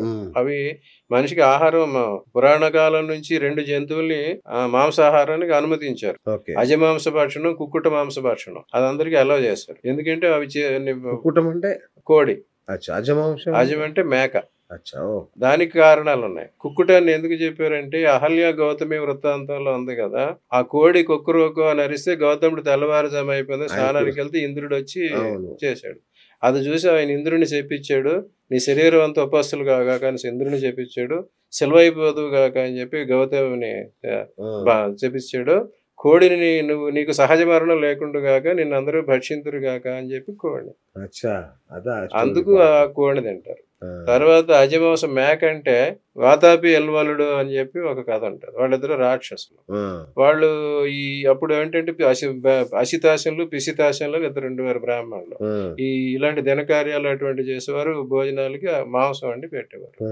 అట్లాగే వారు కొంతమంది బ్రాహ్మణులు ఇలా పిలవటం, ఈ వాళ్ళలో ఈ వాతాపి అన్నవాడు మేక రూపం ధరించి ఉంటే ఈడు తమ్ముడు ఎల్వళ్ళు చూపి, ఇదిగో ఈరోజు మా పితృకార్యం ఉంది, ఈ మేకని నేను వండి మీకు పెడతాను రండి అని చెప్పి వాళ్ళు తీసుకెళ్లి భోజనం పెట్టించు. వాడు తిన్న తర్వాత వాతాపి బయటికి రా అంటే వాడు తిన్నవాడి పొట్ట చీల్చుకుని వచ్చేసాడు. ఆ రకంగా వాళ్ళు మరణించారు. ఇదంతా చూసిన తర్వాత అగస్త్యుడికి చెప్పారు వెళ్ళి, ఇట్లా ఎంతమందిని చంపేస్తున్నాడు అంటే ఆయన వచ్చి తింటాడు. తిని పొట్ట నిమురుకునే జీర్ణం ఆ రకంగా చేసి అందుకే చిన్నపిల్లలకి అందరికీ జీర్ణం వాతావరణం. ఆ రకంగా అజమాంస భక్షణం, కుక్కుట మాంస భక్షణం అనేది ఎప్పటి నుంచో ఉన్నాయి. అవన్నీ కూడా మన ఇళ్లలో పెంచుకుని పర్పస్ అన్నమాట. గ్రామంలో పెంచే వాటినే ఇటువంటి పర్పస్ కి ఉపయోగించాలి. కానీ అడవి జంతువులు అటువంటి మళ్ళీ దానికి లేదు.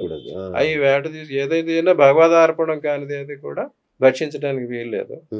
కానీ అందుకే మన వాళ్ళంతా ఈ గ్రామాల్లో అక్కడ అమ్మవారి గుళ్ళకి వెళ్ళి అక్కడ వేటలు బళ్ళు ఇచ్చి అవి తినేవారు, మాంసాహారాలు చేసేవారు. ఇప్పుడు ఏంటి అదన్నీ మారిపోయి హోటల్స్ లోనూ వాటిలోనూ చేస్తున్నారు. కానీ అది కూడా దైవానికి అర్పించితేనే బలి ఇవ్వాలి. అలా అర్పించని మాంసాన్ని భక్షించకూడదు. అది తెలియదు. ఆ తర్వాత ఇలాంటివి ఎక్కువ అయిపోయేసరికి ఈ బౌద్ధం, జైనం అటువంటి సాత్విక ఆహారాలు వచ్చినాయి. ఇప్పుడు మళ్ళీ అది వెజిటేరియనిజం లోకి వచ్చింది. ఏ ప్రాణిని భక్షించినా అది తప్పే. చాలా మంది ఏం చేస్తారు, ఇప్పుడు ఆకుకూరలు అటువంటి మొత్తం చెట్టు పీకుతారు. ఆ చెట్టు పీకరాదు, ఆకులే తెంచుకోవాలి. ఆ చెట్టు మన కోసం కిందకి పారేసిన పండునే మనం తినాలి. ఇదివరకు పురాతన కాలంలో అడవికి వెళ్ళి రాలిపోయిన పళ్ళు తీసుకు తినేవారు. ఆకులు కోసుకు తినేవారు. మొత్తం తోటకూర మొక్క పీకరాదు. ఆ తోటకూర ఆకులు తీసుకోకండి, ఆ పూలు కొన్ని తీసుకో, ఆ పళ్ళు కొన్ని తీసుకో. ప్రకృతి స్వతంసిద్ధంగా నీకేమిచ్చిందో అది తీసుకో. అంతేగాని దాన్నే పూర్తిగా నిర్మూలించరాదు. ఇన్ని ఉన్నాయా నిబంధనలు? అవన్నీ ఫాలో కాక మనం ఇప్పుడే మనమే పండిస్తున్నాం, పంటలు పండిస్తున్నాం, వాటిని మనమే కోసేస్తున్నాం, తినేస్తున్నాం. అట్లా అలాగే ఇప్పుడు వచ్చేసరికి ఈ కోల్డ్ ఫార్మ్స్ పెడుతున్నాం, మనమే కోళ్ళని తయారు చేస్తున్నాం. They are becoming is product, not a జీవి. ఆమె ప్రాణులు కావు, వస్తువులేనమాట. ఆ వస్తువులే తినడం వల్ల మన శరీరాలన్నీ ఈ రకంగా అయిపోతాయి.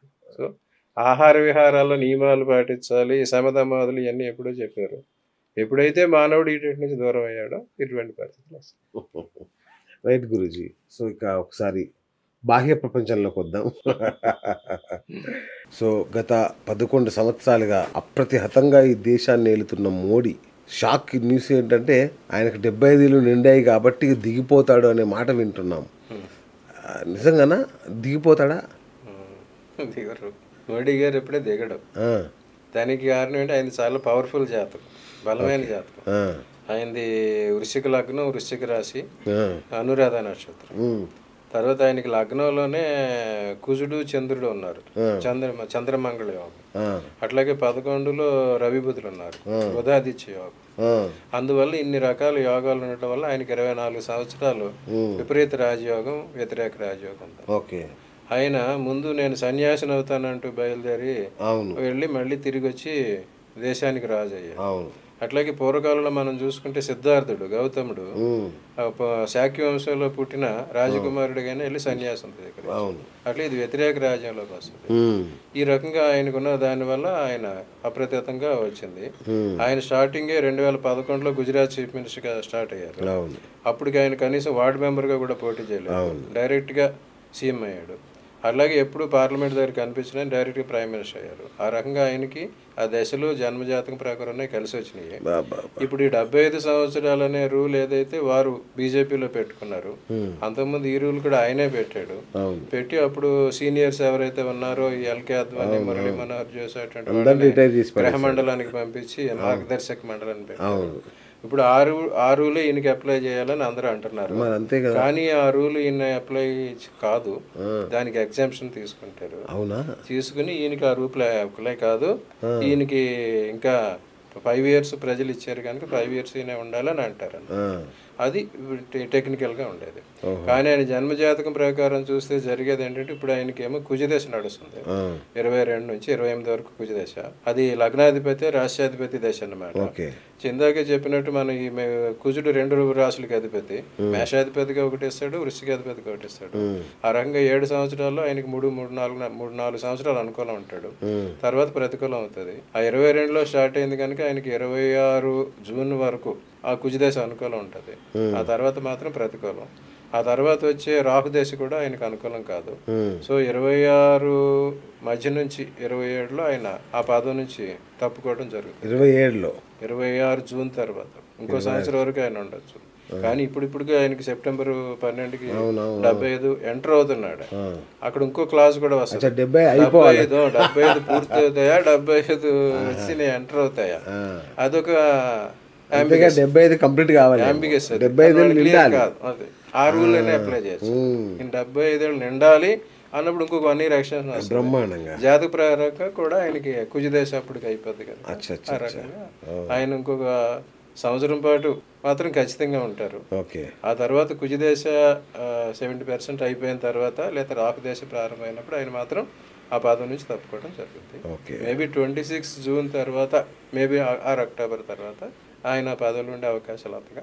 ఎందుకు సార్ దేవుడు ఆయనకి ఇన్నిస్తున్నాడు, ఇంత అనుగ్రహం, ఇంత మనం ఎంత గిలగిల కొట్టుకున్న యజ్ఞాలు చేసినా, యాగాలు చేసినా కూడా మనకి ఏమి ఇవ్వట్లేదు. ఆయనకు మాత్రం ఇట్లా అక్షయ పాత్రలాగా ఇట్లా అప్రతిహతంగా. ఆయన పూర్వజన్మలో చేసుకున్న పాప, ఆయన కార్తికేయ అంశతో జన్మించాడు. కుమారస్వామి అంశ. ఆ వృశ్చిక లగ్నానికి అధిపతి కుజుడిని కంట్రోల్ చేసి కార్తికేయుడు. అందుకే ఆయన ఎక్కువ ఈ కుజుడు కార్తికేయుడు వచ్చి దేవసేనాధిపతి, సైన్యాధిపతి. అందుకే ఈయన ఎక్కువ మిలిటరీ యాక్షన్స్ ఎక్కువ తీసుకుంటాడు. ఈయన ఎదుర్కోవడం కష్టం. అట్లాగే ఈయన అనురాధ నక్షత్రం. అనురాధ నక్షత్రానికి అధిపతి శని పాపులారిటీ ఇస్తాడు.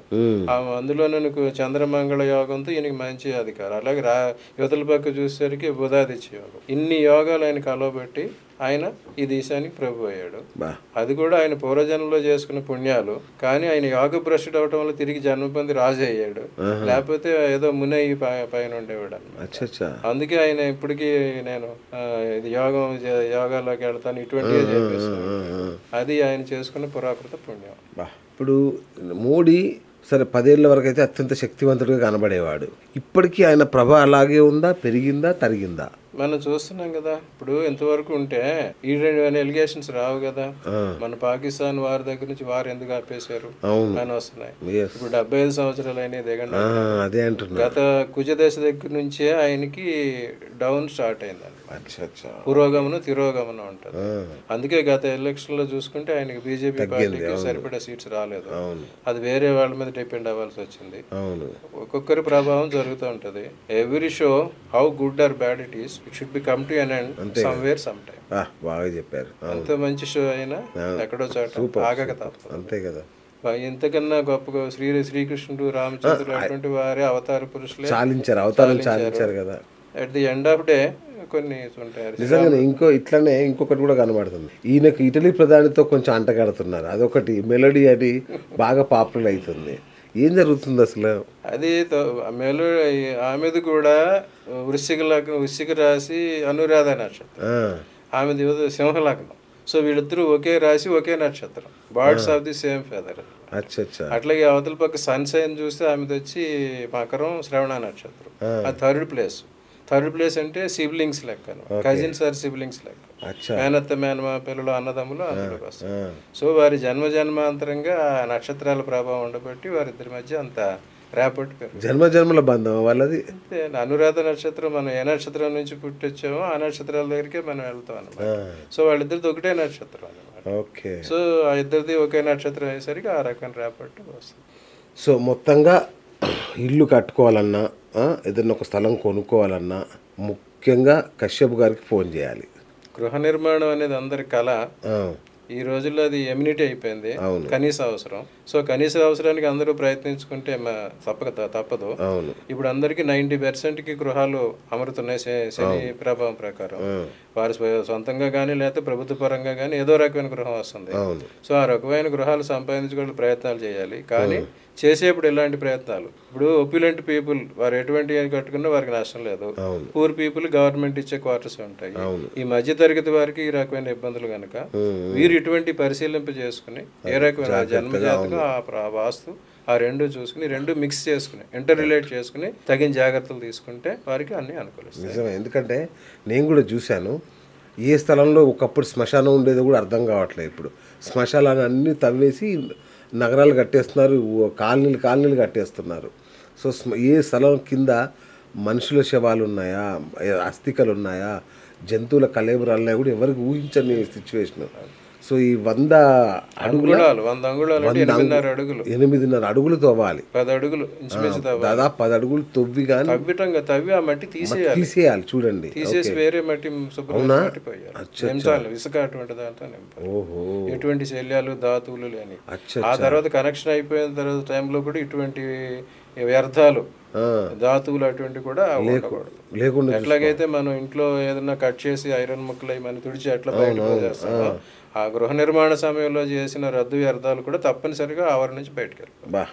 అవి లేవంటే వాటి ప్రభావం. సో ఎంత సూక్ష్మమైన విషయాలు చూడండి. ఇట్లాంటివన్నీ మనకు తెలీదు, ఎవరు చెప్పరు కూడా. సో ఒకవేళ మీరు గృహం నిర్మించుకోవాలనుకున్నా, ఏదైనా ఇల్లు కొనుక్కోవాలి, వాస్తు చూడాలి, లేదంటే అసలు దాని పరిస్థితి ఏంటి, అది మనకు అనుకూలిస్తుందా ప్రతికూలిస్తుందా, అంటే చెప్పారు కదా జలతత్వం, వాయుతత్వం, ఇట్లాంటివి కూడా చాలా ఉన్నాయి దీనిలో సూక్ష్మమైన అంశాలు.